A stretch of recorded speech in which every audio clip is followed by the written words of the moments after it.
Assalamualaikum warahmatullahi wabarakatuh. Alhamdulillahirabbil alamin wassalatu wassalamu ala asrofil anbiya'i wal mursalin sayyidina Muhammadin wa ala alihi wa ashabihi ajma'in, amma ba'du.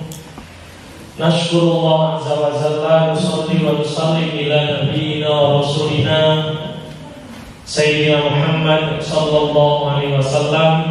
Yang terhormat Ketua Yayasan, Ketua Komite, Ibu Kepala Sekolah, dan seluruh asatidz wal ustadzat dan wali murid kelas 4, 5, dan 6 yang dirahmati oleh Allah. Bapak Ibu, hari ini hari ketiga saya kesini. Kemarin ketemu kelas 1, 2, dan 3. Ada yang kemarin sudah ketemu saya? Sudah, Bu. Semoga tidak bosan ya.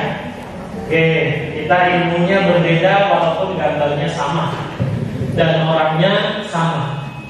Karena kadang materinya sama itu disampaikan di hari berbeda, itu ternyata yang disampaikan beda. Baik, kelas 4, 5, dan 6 itu adalah usia yang logikanya itu sudah berbeda, ya, dengan kelas 1, 2, dan 3. Karena saya pernah menjadi wali kelas di kelas 4. Itu sudah ada anak yang menstruasi,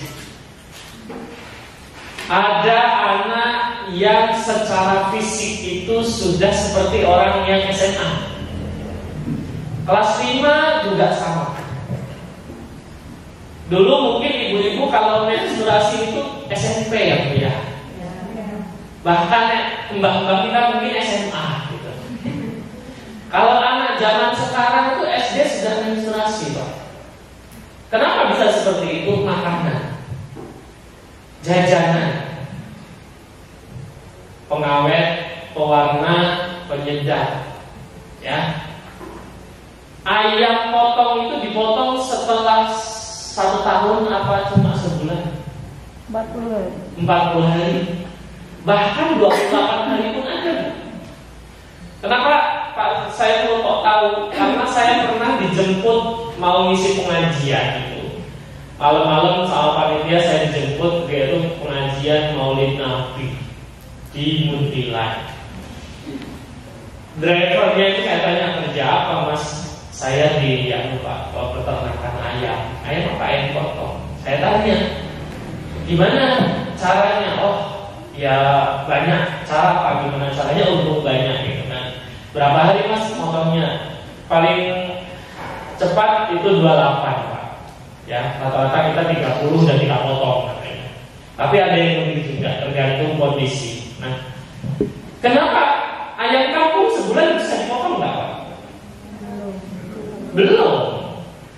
Nah, kenapa bisa seperti itu? Karena ada yang dimasukkan ke dalam ayam itu namanya hormon penggemuk namanya, supaya cepat besar. Nah, hormon itu masuk ke dagingnya ayam. Ternyata itu ketika dimasak hormon itu nggak mati. Akhirnya dimakan oleh orang dan orangnya ikut gemuk. Ya, kan banyak yang bilang tujuannya gemukin ayam, ternyata gemukin orang yang makan juga. Katanya seperti itu Bapak Ibu. Kok bisa ya Pak? Ya, karena sekarang itu orang habis makan ayam itu tiduran. Nah, mbak-mbak zaman dulu habis makan jalan ke sawah. Mau beli bakso aja zaman dulu jalan kaki nggak? Jalan kaki. Sekarang ngutul HP, bakso datang. Nah, itulah kenapa akhirnya fisik anak itu berbeda dan perkembangan berpikir pun menjadi berbeda.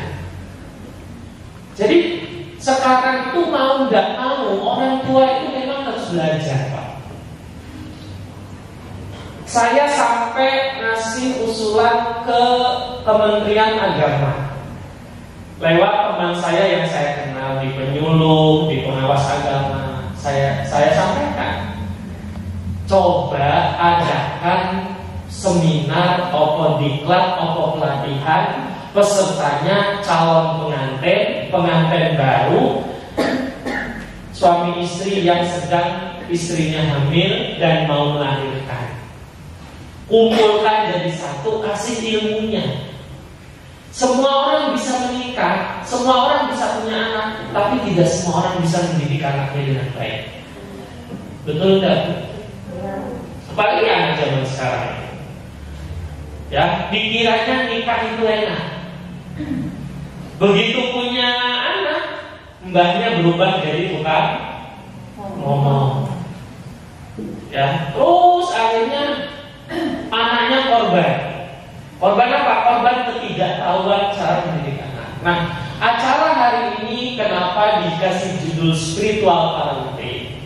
Parenting itu ilmu bagaimana mendidik anak, tapi berasaskan spiritual agama Bapak Ibu. Ya, jadi apa yang akan saya sampaikan ini sebenarnya adalah ilmunya itu jenengan nggak tahu semua. Ya, contoh apa Pak Saiful? Jenengan anaknya lebih banyak daripada saya kayaknya. Atau jenengan anaknya lebih tua daripada anak saya. Berarti bapak-bapak sama ibu-ibu aslinya lebih pintar dari saya. Bedanya di pendam. Kalau saya tuangkan di laptop, kemudian saya tampilkan, orang bermanfaat gitu. Akhirnya orang minta Pak Saiful mau datang ke sini sharing gitu. Jadi sama saja sebenarnya ilmu ini. Bedanya saya membaca apa yang ada di pikiran, saya tuangkan, saya cari di Al-Quran, di hadis, di kitab, saya tanya guru ngaji, oh seperti itu. Itu ini Bapak Ibu. Nah, dulu saya pernah punya kedatangan seorang murid kelas 2 aliyah. Ya, kelas 2 aliyah. Anak ini pendiam, pintar sekali Pak. Di kelasnya itu jurusan IPA. Kelas 2 jurusan IPA, rankingnya kalau nggak 1 ya 2, kadang di ranking 3, selalu di 3 besar. Murah senyum, nurut anaknya Pak. Hafalan Qurannya sudah 3 juz. Ya, hafalan Qurannya sudah 3 juz Pak. Cepat karena memang dia pintar matematika. Dan sering sekali dia menjadi guru sembahyang. Suatu ketika anak ini nggak pulang ke rumah. Bapaknya nelpon saya sama ibunya. Pak, kok anak saya belum sampai rumah ya? Wah, ini jadwalnya pulang kok Bu saya. Ini jadwalnya pulang ke rumah. Pamit enggak? Terus saya buka di buku perizinan pulang. Ya, oh sudah Pak. Tak foto, tak kirim. Di buku perizinan pulang, putri Bapak sudah meninggalkan kamarnya jam 1.30 selesai makan siang. Wah, kok sudah jam 10 malam belum sampai rumah ya Pak Saiful? Waduh, ya kalau sudah izin pulang ya saya nggak tahu Pak. Saya bilang, ya di luar tanggung jawab saya. Coba saya tanya teman-temannya, saya bantu. Bapak nyari juga keluarganya yang lain. Akhirnya bapak ini kesana kemari nyari gak ketemu. Sampai pagi tidak ada kabar. Hari Minggu pagi tidak kabar. Akhirnya anak-anak saya yang masih nggak liburan itu saya tanya satu persatu.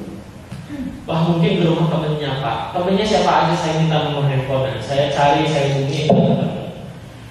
Malam Seninnya juga masih belum ada kabar. Mulai gelisah itu orang tuanya.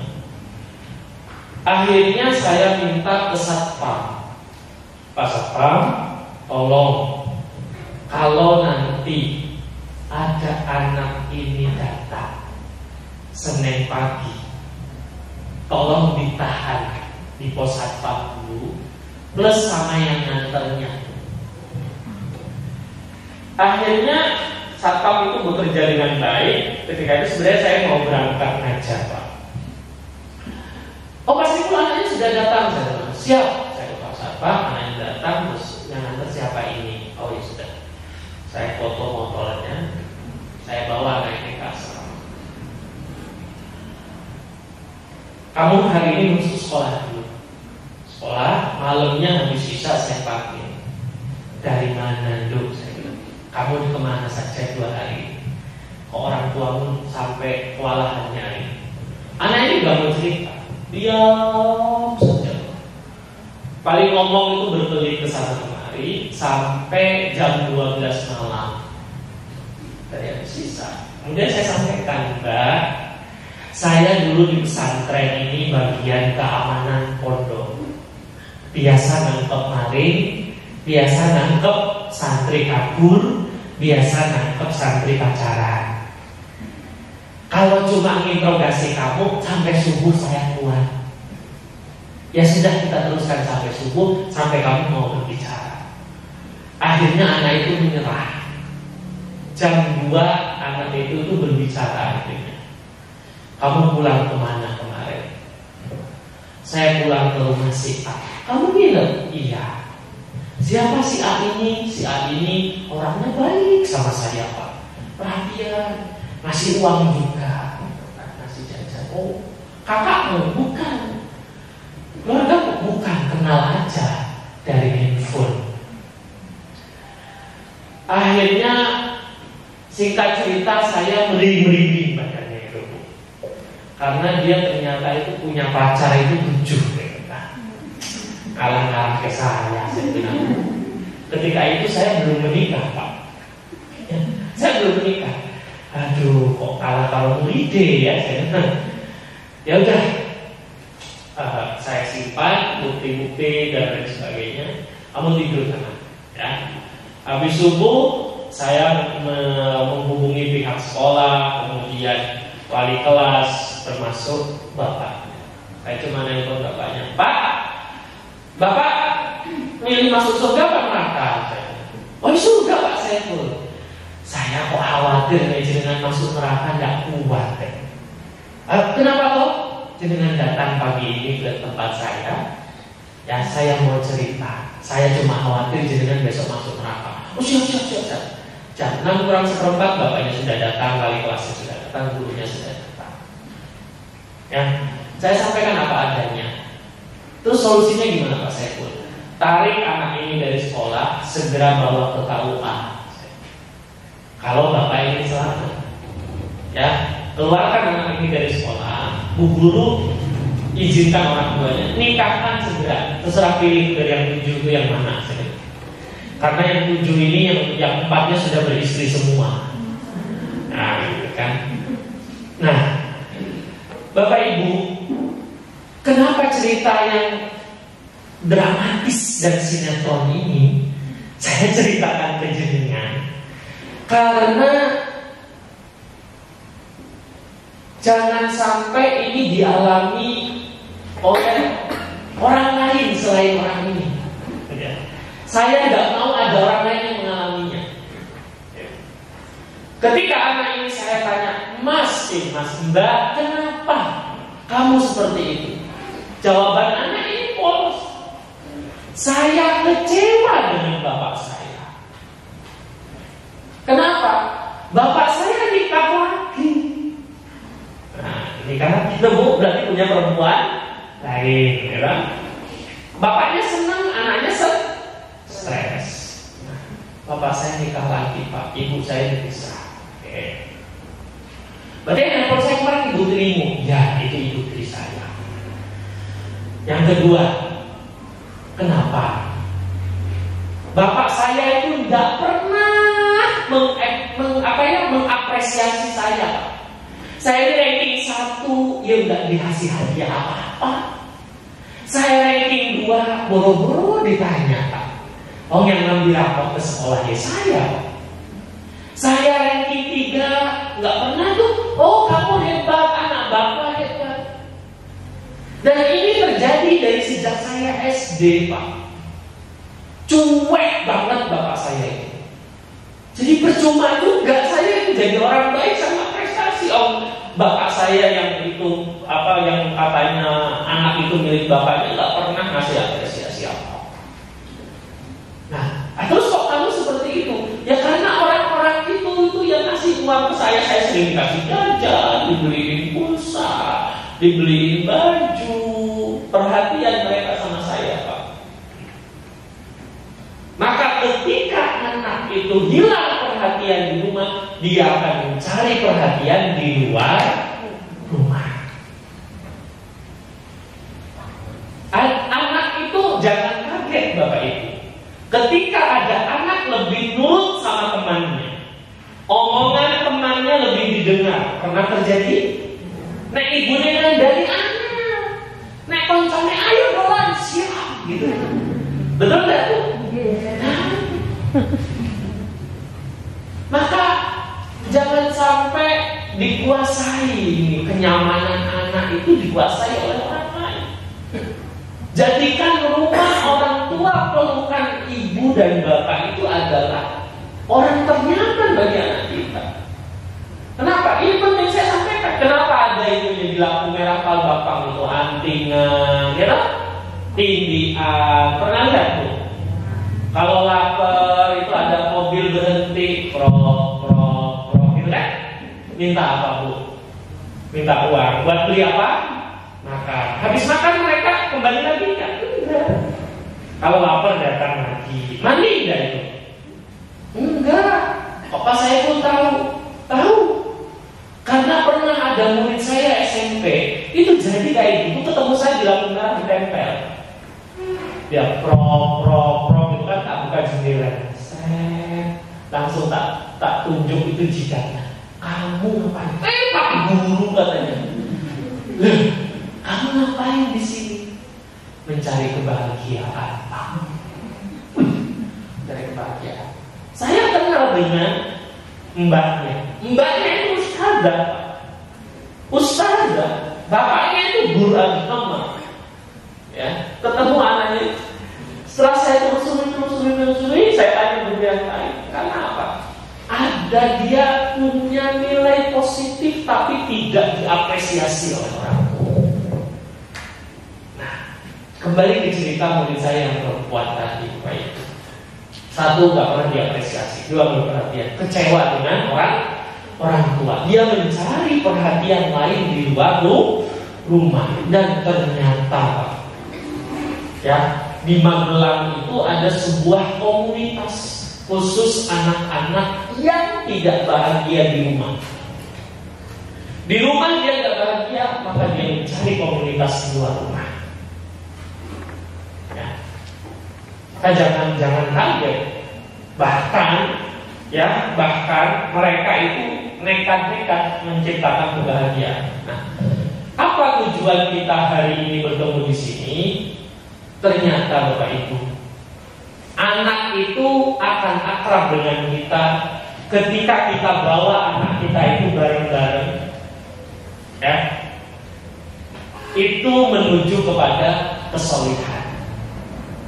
Karena solihnya bapak itu akan nular kepada solihnya anak. Solihnya ibu akan nular kepada solihnya anak. Ya. Ini bapaknya ini, wah anaknya ini cerdas sekali kemana-mana. Akhirnya dicabut, dibawa pindah luar kota sama kakaknya. Pindah luar kota dan saya nggak tahu ceritanya seperti apa sekarang. Tapi untuk menyelamatkan dari jeratan 7 orang yang memanfaatkannya ini, dia dibawa pergi ke luar kota sama saudaranya itu untuk menyelamatkan masa depannya seperti itu. Nah, saya hanya ingin menegaskan pada hari ini, Bapak Ibu, jenengan saya yakin, coba jawab jujur, ya, pengen belajar anak itu jenengan jadi guru terus di rumah, atau pengen anak-anak itu ke sekolah? Sudah bosan jadi guru di rumah? Tensinya tinggi terus kan? Ya. Tensinya tinggi terus Pak, saya tuh asam urat naik, kolesterol naik, ya. Tiap pagi sudah tegang dulu. Nih guru ngirim tugas apa nih? Ngirim tugas apa nih? Jadi kayaknya itu bu guru itu penyebab keributan di rumah. Ya, penyebab keributan di rumah. Kenapa saya berani mengatakan itu? Sama saya juga wali murid, Pak. Ya, kalau udah jam 6 apa malam itu kan bu gurunya nge-share tugas ya Bu ya. Iya. Nah saya sudah wanti-wanti ke istri saya. Ya, begitu mulai dari itu saya bilang ke istri saya, kamu keluar dari grup wali murid. Terus aku yang masuk ke grup wali murid. Kenapa? Kamu menerima tugas pakai perasaan dan aku pakai pikiran. Nanti saya khawatir kamu jadi macan. Ya, nanti anaknya bisa jadi mangsa. Maka saya geser istri saya, terus saya masuk ke grup. Nah, jadi saya sudah punya jadwal itu. Pagi saya panggil anak saya dudukkan samping saya, dibaca tugasnya. Ya, ini disiapkan bukunya, ini nanti kita kumpulkan bareng-bareng jam sekian. Kalau kamu tidak paham tanya ayah. Ya, jangan tanya bunda dulu, karena masak itu butuh konsentrasi. Ya, nah ini kan ternyata kita sehati Bapak Ibu, betul enggak? Nah, memang saat ini orang tua adalah guru di rumah. Maka apa yang bisa diajarkan orang tua di rumah? Satu Bapak Ibu, kesolihan. Sudah, hanya itu, kesolihan kita kepada Allah Subhanahu wa Ta'ala. Nah, saya ketika saya menikah tahun 2017, saya pulang kampung ke Banten. 2017. Gara-gara saya itu berhenti jadi guru dari semua sekolah. Saya memutuskan untuk menjadi wira swasta. Saya temui ibu saya, minta doa restunya.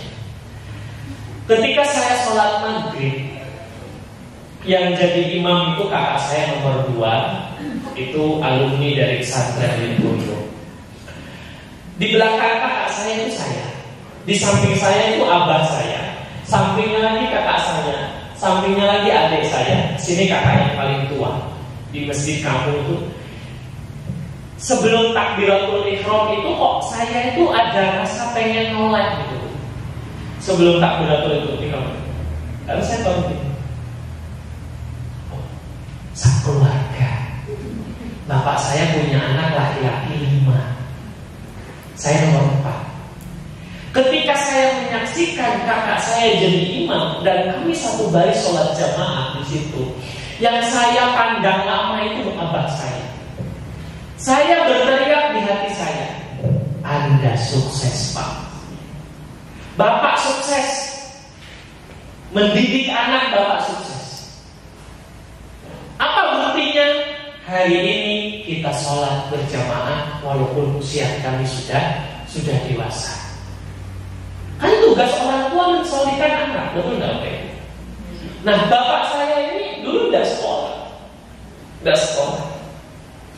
Uli tukang pikul beras itu dari mobil truk ke kapal. Tapi punya prinsip, anaknya semua harus masuk pesantren, anaknya semua harus kuliah. Ya, entah dari mana biayanya bapak saya nggak pernah hitung, karena nggak punya gaji, mau dihitung pakai apa? Nah, gajian kan dihitung tuh, bayar berapa? Betul nggak Bapak Ibu? Akhirnya nggak pernah gajian Bapak. Gimana hitungnya? Ibu saya tukang jemur padi, tukang bikin itu. Nah, pulang dari masjid saya tanya apa saya Pak, ambil duduk-duduk, rokok, kopi gitu ya. Kebetulan di rumah itu yang nggak rokok cuma saya, yang lain rokok, termasuk ibu saya itu merokok. Karena nyari bahan buat minang susah. Tahu minang ya Bu ya? Gantinya rokok. Paling cuma 3 sedotan ngilangin pahitnya. Orang di kampung kan minang gitu, lama gitu kan, bekasnya merah-merah di tanah gitu. Nah, saya tanya abah saya, Bah, dulu ketika kami di pesantren habis berapa biayanya? Bapak saya tarik nafas panjang, terus lama, nggak bisa reka. Ya habis banyak, kata bapak saya. Habis banyak. Kok punya uang? Saya bilang. Punya uang dari mana? Abah PNS juga udah, pegawai juga udah bekerja, kajian juga. Bapak saya agak lama juga itu jawabnya, Pak. Terus bapak saya jawab, ngutang. Jadi abah saya bela-belain ngutang itu demi biayain siapa? Anak. Perhitungan enggak pernah perhitungan. Ketika saya mau masuk ke Gontor, itu abah saya masih ingat, Pak, jual kambing 13. Jadi saya kelas 5 SD itu saya diberikan kambing itu 2. Terus nambah jadi 1, jadi 3. Saya suruh berhenti sekolah Nadine. Sekolah sorenya suruh berhenti. Udah, kamu membela kambing aja. Saya tuh membela kambing sampai kelas 9 SMP. Sampai 13 itu kandangnya panjang. Begitu saya sampaikan, Pak, saya pengen masuk pesantren. Di sekolah saya ada kalender Gontor itu saya gunting, saya bawa pulang. Saya pengen mondok di sini. Bapak saya cuma jawab, ya bismillah. Saya sok tak jual kambingnya. Dijual sama bapak saya kambingnya. Jadi kosong tuh kandangnya, dijual. Terus bapak saya bilang, ini uangnya buat masuk pesantren. Hasil penjualan kambing cukup nggak cukup berangkat. Hari keberangkatan saya udah siap tas, kok nggak lain nggak ada yang siap-siap. Begitu saya berangkat, pamit, abah saya tetap dengan celana pendek. Lah ini nggak ada yang nganter, saya bilang. Abah saya mau nganter pakai apa? Duitnya cuma 1.700.000 kayak. Itu cuma ada uang itu buat beli tiket Rosalia Indah itu dari Cilegon. Kamu nanti naik angkot, ganti Metro Mini, ganti lagi sampai nanti ke Cilegon. Terus nggak diantar, ya nanti tak antar sampai pertigaan ojek sana. Akhirnya saya pamit ibu saya, meluk ibu saya sambil nangis. Saya masih ingat kata-kata ibu saya. Kamu niatnya nyari ilmu, Allah pasti melindungi, Allah mencukupi, malaikat jaga. Wah, kalimat itu sampai sekarang tertanam. Allah akan mencukupi segalanya. Karena yang kami tempuh adalah jalan mencari ilmu. Karena apa? Memang di hadis Rasulullah, orang pencari ilmu itu dinaungi oleh sayap malaikat dari keluar rumah sampai pulang. Apalagi sekolah di Asy-Syafi'iyah. Yang difokuskan adalah Al-Quran. Pertahankan sampai lulus, Bapak Ibu.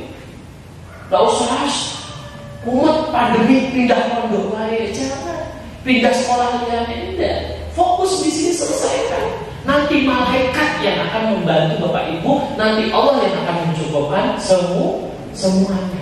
Kenapa saya berani mengatakan itu? Saya mengalami sendiri. Saya bukan orang hebat seperti jenengan. Enggak.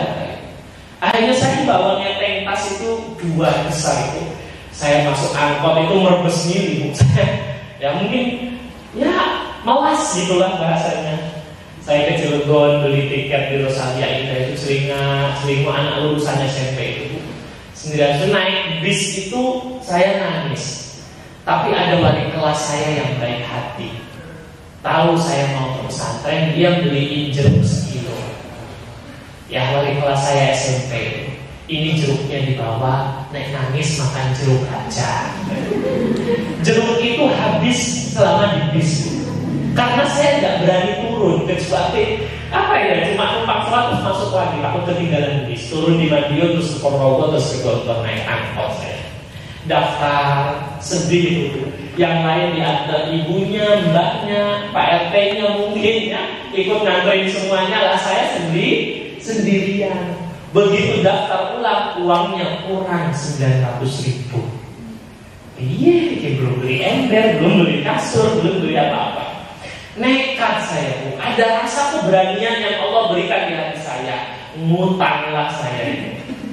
Nyari utangan saya di pesantren. Saling tangan ke teman yang orang tua di situ. Bu, saya pinjam uang, nanti orang tua saya akan kirim, nanti saya ganti. Jika cerita saya dapat uang, alhamdulillah saya terima di Gontor 1 itu. Dan saya bilang ke ibu saya, doakan saja. 5 tahun saya di pondok itu cuma ditengok 2 kali. Yang pertama memang niat nengok, yang kedua orang tua saya cuma mampir sholat zuhur di pondok. Wah, kadang seneng, woi ditengok gitu kan. Habis sholat ya pamit ya katanya. Loh, kok cuma sebentar, cuma numpang sholat katanya. Karena habis menghadiri wisuda kakak saya di Lirboyo, di Kediri ketika itu. Jadi, kenapa ini saya sampaikan Bapak Ibu? Ya, jenengan hatinya yang mantap nyekolahin anak di sini. Sudah orang kok ngopeni Al-Quran, mendalami Al-Quran, mengkaji Al-Quran, yang itu Allah sendiri yang akan mencukupinya. Kenapa? Inna ahlal Quran ahlullah. Ya, ahlul Quran itu ahlullah, keluarganya Allah. Nek keluarganya Allah itu berarti siapa yang mencukupi? Ya Allah langsung. Sudah, jenengan kok mantap, yakin, tuntaskan. Target sekolah berapa? Nah, cuman saya nitip pesen di rumah, berikan perhatian yang lebih. Ya Bapak Ibu ya. Ibu saya kalau saya pulang dari pesantren pasti nonton ayam. Pasti itu, pasti. Ya. Jadi saya nyampe kalau pulang itu nyampe rumah itu biasanya zuhur. Kalau enggak jam 11 gitu. Berangkat dari sana kemarinnya karena disibukkan Jawa Timur Banten, jam dulu belum ada tol lama. Itu mesti ayam semur ayam itu sudah matang ya. Dan mesti nyembelih jago. Ketika saya lulus saya tanya, Bu, kenapa kok selalu nyembelih ayam? Ono dari lepo. Ya, ibu saya jawabnya sederhana. Ya, ibu saya jawabnya sederhana. Kata Pak Kiai. Jadi ibu saya itu kan seminggu itu 3 kali berangkat pengajian majelis taklim itu loh, muslimatan. Dimanapun berangkat jalan kaki. Karena nggak punya sepeda motor abah saya itu. Ya, jalan kaki itu. Nah, kata Pak Kiai, orang nyari ilmu itu dijaga Allah, didoakan malaikat, dilindungi malaikat. Lah, nek malaikat saja mendoakan, menjagamu, ya kan aku ya wajar toh mau menghargai pencari ilmu dengan ayam 1 ekor gitu kan. Ya aku ya pengen menghargai. Lah nanti kalau aku nggak menghargai, jadi ibu saya itu mandang saya anaknya itu tidak hanya sebatas anak, tapi dipandangnya adalah anak yang sedang dijaga Allah mencari ilmu. Jadi dimuliakan. Ya. Orang tua itu harus memuliakan anak. Suatu saat kira-kira Bu, besok anak-anak kita akan memuliakan kita enggak? Oh pasti. Suatu ketika istri saya refleks. Anak saya keburu-buru mau berangkat sekolah. Enggak lihat kalau di situ ada piring. Ya, yang ada makanannya. Kena kakinya itu. Ketendang terus berantakan. Istri saya pas di samping anaknya. Ya, marah, jengkel plus gemes. Gitu kan? Terus saya bilang ke istri saya, minta maaf. Ayo jengkel kok, minta maaf saya bilang sama anakku sendiri. Kenapa istri saya malah tanya, kenapa aku harus minta maaf? Karena anak kita adalah umatnya Rasulullah. Ya, saya khawatir Rasulullah nanti marah, umatnya dihidupkan. Ya udah, besok nggak lagi. Nah, kadang ibu-ibu itu kan refleks ya Bu ya. Betul enggak? Iya. Terus gimana Pak Saiful? Sekarang jenengan harus terbiasa mengendalikan yang namanya emosi. Ya, kasihan anaknya itu. Karena apa? Anak itu semakin sering itu otaknya mengkerep. Tapi ketika dia disemangati, otaknya mengembang, hafalannya gampang. Ya, sekarang gini, Ibu-ibu, kalau dimarahin suaminya, tekanan batin apa bahagia? Nek tekanan batin, nek masak enak apa nggak enak? Nggak enak. Nggak konsentrasi sama anak-anak kita juga sama saja. Bapak Ibu, saya menceritakan kenapa yang diceritakan itu sejarah pribadi. Karena saya tuh kalau pakai teori itu kadang nggak mengenal. Ya sudah saya cerita saja, mengalir saja. Nah, akhirnya saya tanya bapak saya itu, habis banyak Bapak? Yo, banyak. Apalagi pas kakakmu di Kediri 2, kamu di Ponorogo, mumet katanya. Mau beli rokok aja mikir, kata bapak saya. Ya, jadi selama anaknya di pesantren itu bapak saya nggak punya sepeda motor, nggak punya sepeda motor. Karena bagi bapak saya sepeda motor itu apa ya? Selama masih bisa ditempuh dengan yang lain. Yang penting dia caranya. Nah, saya kelas 2 Aliyah itu terjadi pertengkaran di bulan Ramadan antara kakak nomor 1 dengan kakak yang nomor 3. 1, 2, 3, di bawahnya saya, naik di atas saya. Nomor 3 ini makalekol, makalekol. Adanya tuh gelut terus sama bapak saya. Ya, tapi paling sukses sekarang bapak ini. Jadi kualat, anak nakal itu suatu saat kualat loh. Kenapa kualatnya? Kualatnya itu positif. Sekarang saya tanya, yang paling sering disebut ibunya ketika berdoa, yang paling baik apa yang paling nakal? Ibunya berdoa sampai nangis, doain anaknya yang paling baik apa yang paling nakal? Makbul kan? Makbul gitu kan? Ya Allah, yang mesti makbul kan? Makbul. Kakak saya ini sekarang kerjanya di dinas pertanian. Kemana-mana dampingi bupati, kadang dampingi menteri gitu. Kemarin minta tolong saya nyariin bibit. Ya, saya kan, ini dulu kayaknya paling nakal. Oh, saya ini paling sedih deh. Ya, tak renung-renungkan. Saya tanya ibu saya, dulu kalau doa tahajud sering nangis itu pas doain siapa? Kakakku itu. Ya, nah kakak saya yang ini dulu bertengkar dengan kakak saya yang pertama, hanya masalah sepeda motor. Kakak saya minta motor Ninja itu, Ninja besar itu. Sampai bertengkar, akhirnya merusak rumah, melempari rumah. Ya, anak laki-laki semua ya. Disidanglah sama ibu saya. Jadi bapak saya dari bapak saya dia. Karena kalau ngamuk bahaya gitu kan. Sama ibu saya, dah kalau kalian rebutan harta, ibu bagikan hari ini.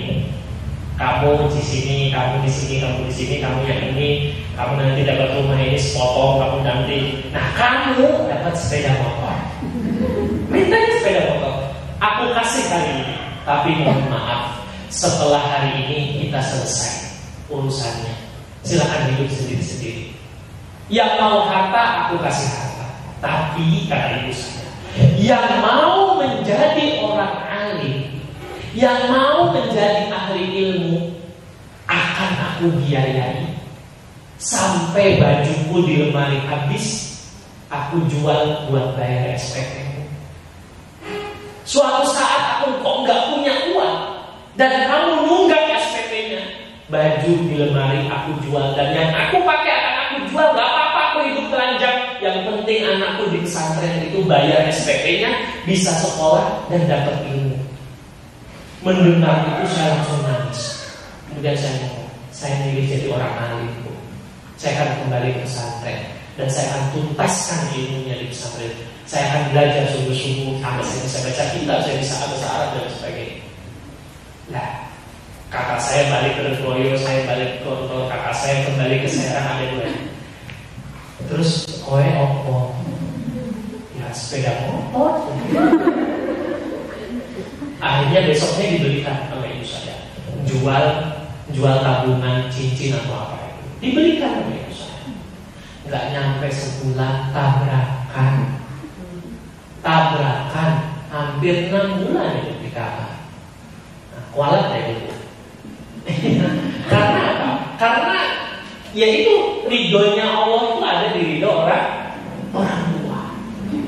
Itu sedikit cerita, penting sekali kita punya komitmen. Kesimpulannya apa Pak Saiful?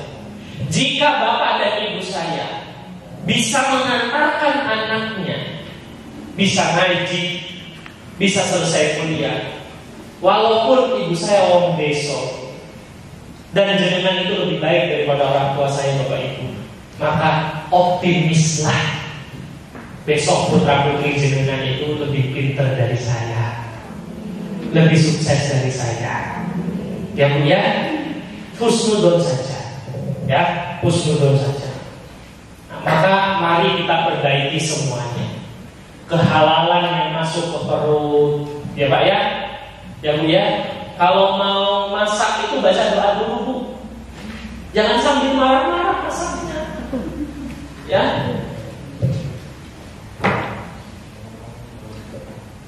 Di kampung kita itu dulu ada, kalau nggak salah Pak, kalau saya ya, bapak saya itu punya kebiasaan kalau hari Jumat itu ngajak anaknya sholat kiai. Nah yang paling sering dibawa itu saya hari Jumat. Betul Pak Kiai, Pak Kiai tolong dibacakan doa. Doakan, terus bapak saya diminum, habisin. Dulu yang tidak paham saya Pak itu. Akannya putih. Ya. Nah, suatu ketika saya menemukan sebuah buku judulnya namanya The Miracle of Water. Keajaiban air. Nah, penulisnya siapa? Dr. Masaru Emoto. Orang Jepang non-muslim. Dia menulis, kalau air ini kita bacakan kalimat-kalimat yang baik. Ya. Alhamdulillah, semangat, bersyukur, Allah Maha Esa, Allah Maha segalanya. Itu kan kalimat-kalimat baik. Nah, kalau dilihat pakai mikroskop elektron, itu molekul airnya itu berubah menjadi heksagonal. Heksagonal itu segi 5. Nah, air yang molekulnya heksagonal itu kalau diminum membuat badan kita sehat dan jiwa kita menjadi baik. Di mana ada air itu? Di tengah hutan adanya. Kita potong bambu, dalamnya biasanya ada airnya namanya tuak. Kenapa di sana itu kok airnya molekulnya masih 5 Pak Saiful? Karena di sekelilingnya pohon bambu itu gak ada orang gosip. Betul dah? Lah nek jenengan kumpulan PKK ya, gosip depannya ada air minum, terus diminum ya jadi penyakit. Penyakitnya apa? PKK berikutnya gosipnya tambah kencang. Maksud saya apa Bapak Ibu? Masakan itu kan rata-rata kalau masak sayur mesti isinya air. Nek jenengan hatinya negatif, maka akan jadi penyakit di masakannya itu. Itu yang pertama. Yang kedua, otak manusia itu daging apa cairan? Jenengan pernah membelah kepala ayam? Cairan apa daging? Cairan. Otak manusia juga sama, cairan Pak.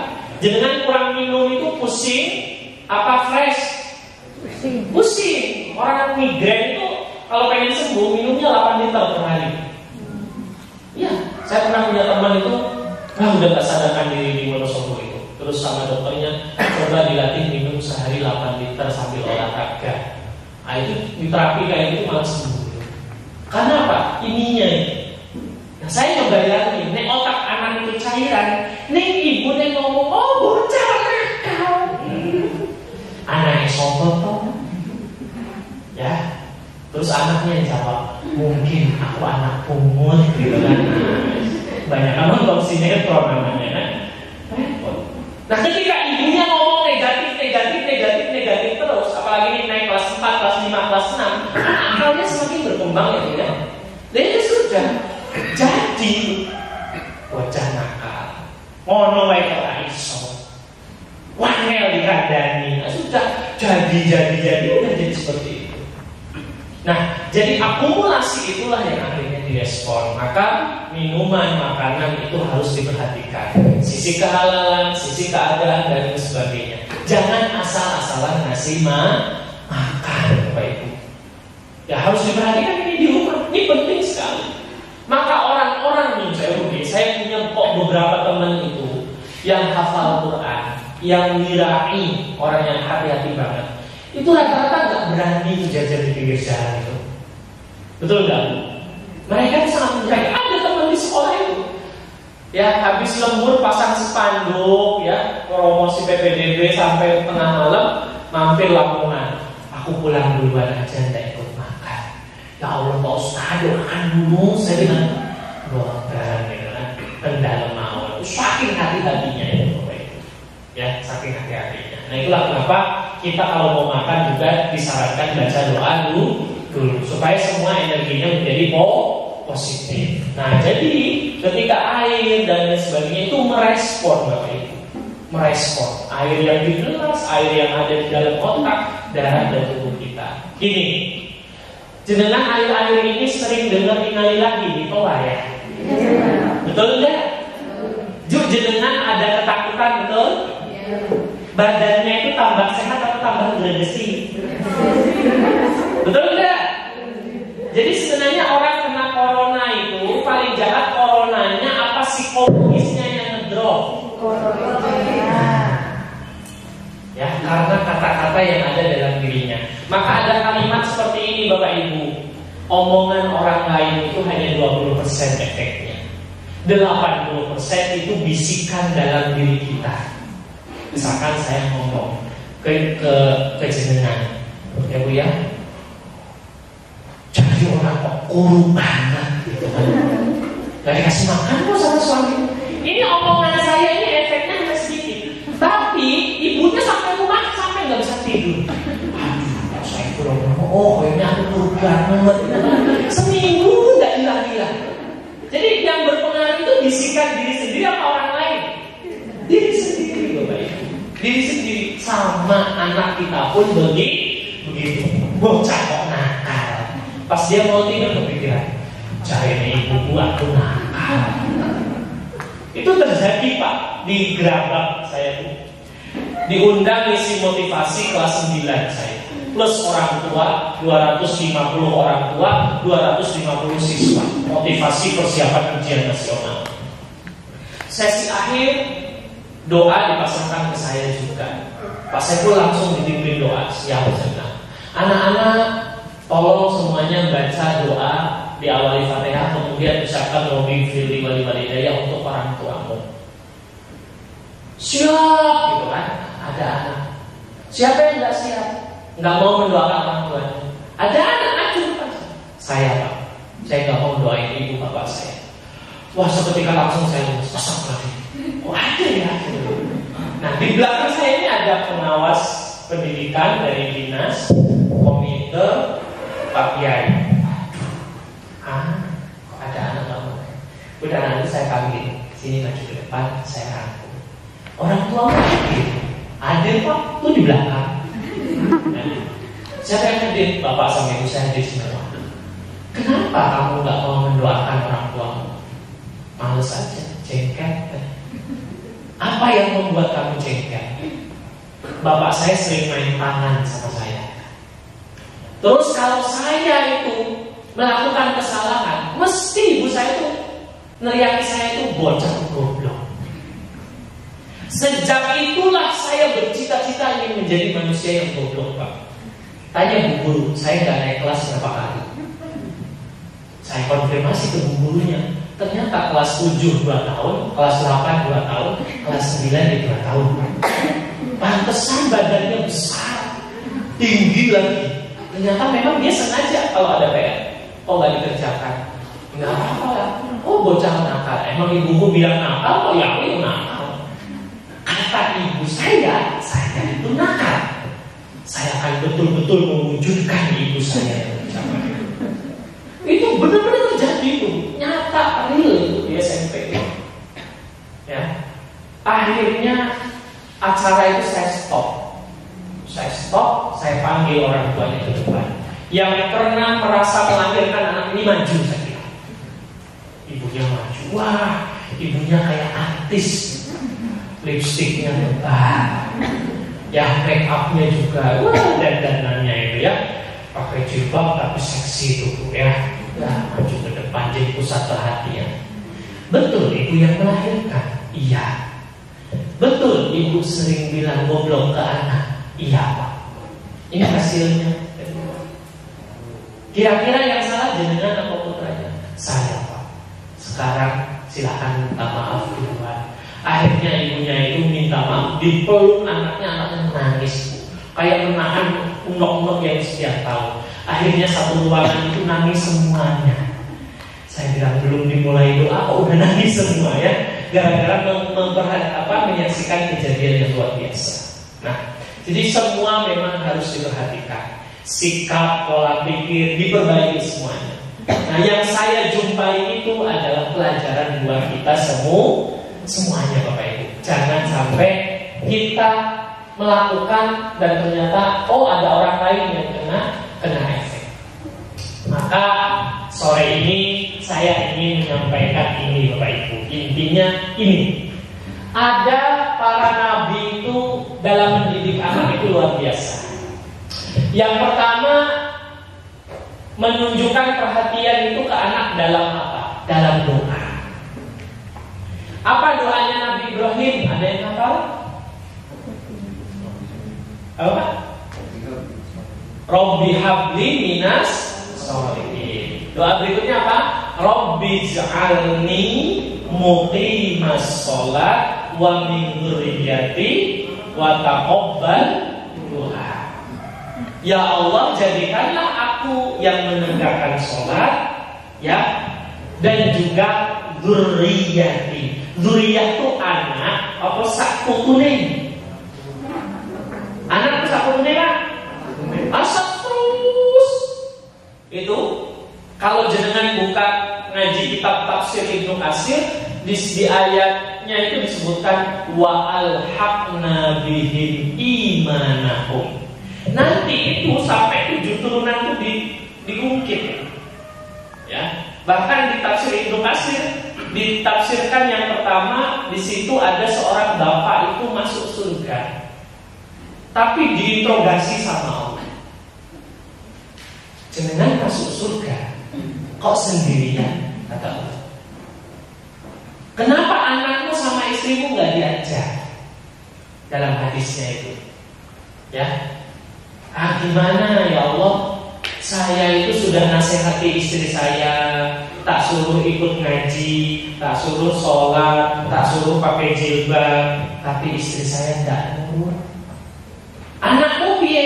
Anakku ya udah tak sekolahkan di SD yang Islam, tak suruh ngaji ke TPA, tapi tak nasihati, tak suruh ibadah enggak nurut. Aku sudah berusaha sungguh-sungguh ya Allah sebagai kepala keluarga. Kemudian Allah menyampaikan kepada malaikat di tafsir Ibnu Katsir itu, malaikat tolong dicari anak sama istrinya, pindahkan mereka ke surga karena kesolihan bapaknya. Jadi istrinya dan anaknya masuk surga karena kesolihan kepala rumah tangganya. Itulah kenapa suami itu harus soleh. Itulah kenapa bapak itu harus soleh. Karena bisa menarik istrinya, juga bisa menarik anaknya. Kalau istrinya 4 gimana? Ya solehnya harus berlimpah.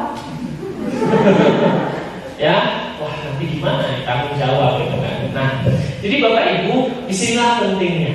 Ya, doa itu penting. Itu perhatian kepada anak putu, ya. Dan kita harus betul-betul mengajarkan itu di keluarga kita. Nah, terus di hadis yang kedua itu di tafsir itu Pak dijelaskan,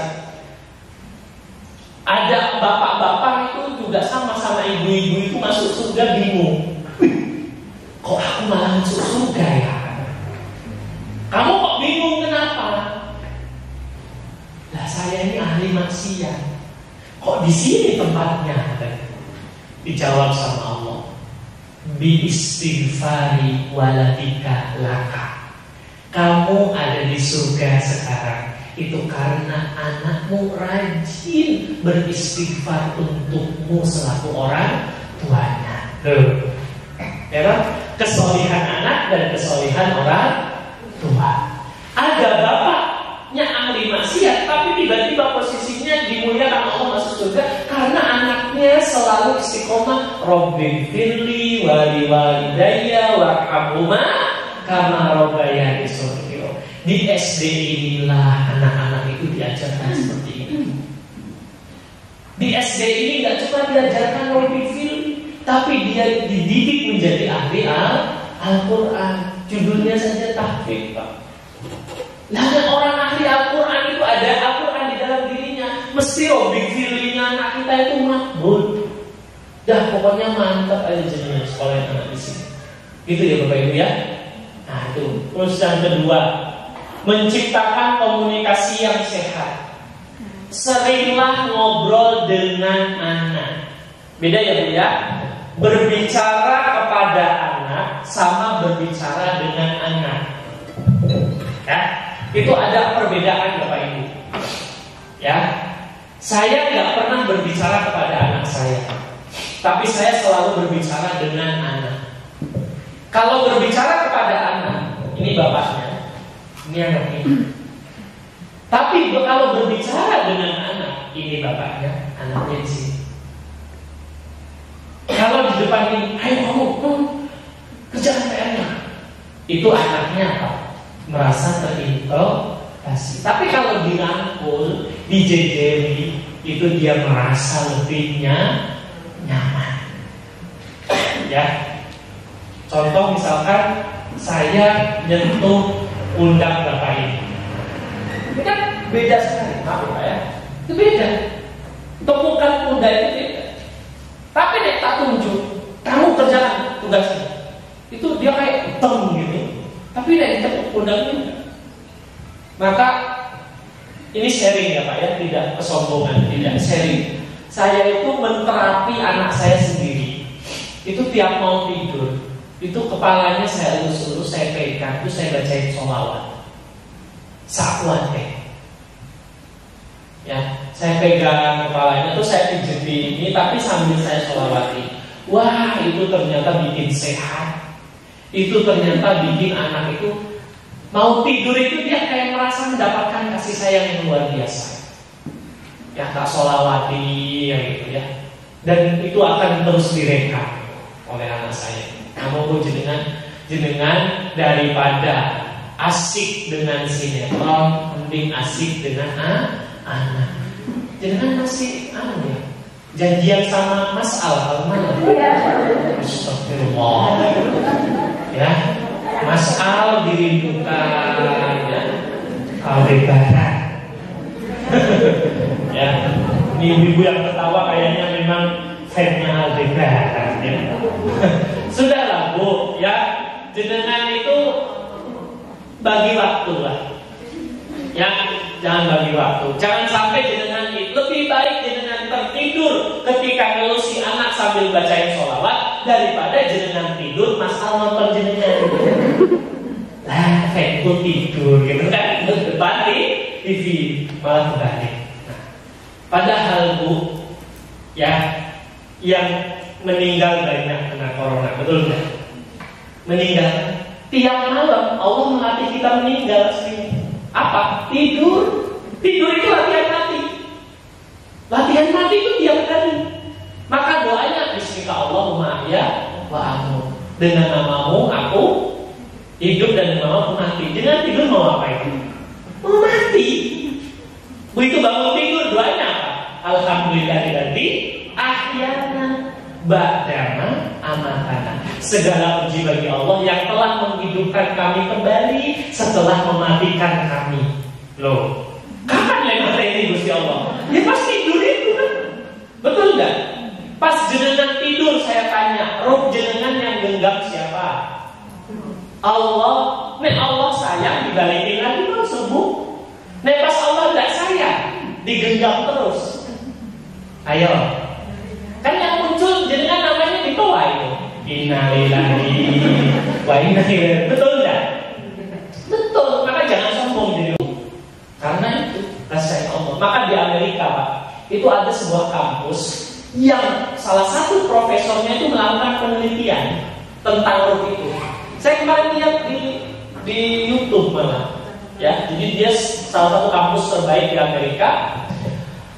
Si profesor itu masang CCTV, kamera, tidak hanya CCTV tapi kamera ketika dia mau tidur. Dan kamera itu setel ulang. Ternyata betul. Jadi pas dia tidur itu ada sesuatu yang keluar dari dalam dirinya, dan memang kelihatan di kamera itu. Dan orang itu non muslim, ateis, gak punya agama. Dan dia terkaget-kaget, ternyata itu sudah dicatat dalam surat Az-Zumar dalam Al-Quran. Ya, ruh kita itu keluar ketika kita tidur, digenggam oleh Allah. Ini ruh kita, ini nyawa. Pas kita lagi tidur, kan sama Allah lihatin. Pertanyaannya, pas mau tidur itu terakhir apa yang kita lakukan? Kayak nonton sinetron, apa lagi adu sama suaminya, atau lagi marah-marah, apa lagi mikir hutang? Kayak mikir hutang sama Allah dikembalikan dalam keadaan hutangnya bertambah. Tapi sebelum tidur jenengan itu besok hutang lunas.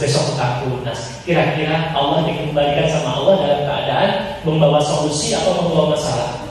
Membawa solusi. Itulah kenapa dalam Islam ada fasilitas namanya sholat hajat. Sholat hajat dilakukan setelah tidur atau sebelum tidur? Sebelum tidur. Betul ya Pak ya?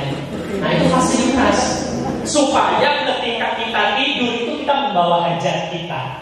Jadi pas dipantu itu sama Allah dijawab ya. Pas balik lagi makbul semua itu hasil sholat hajatnya.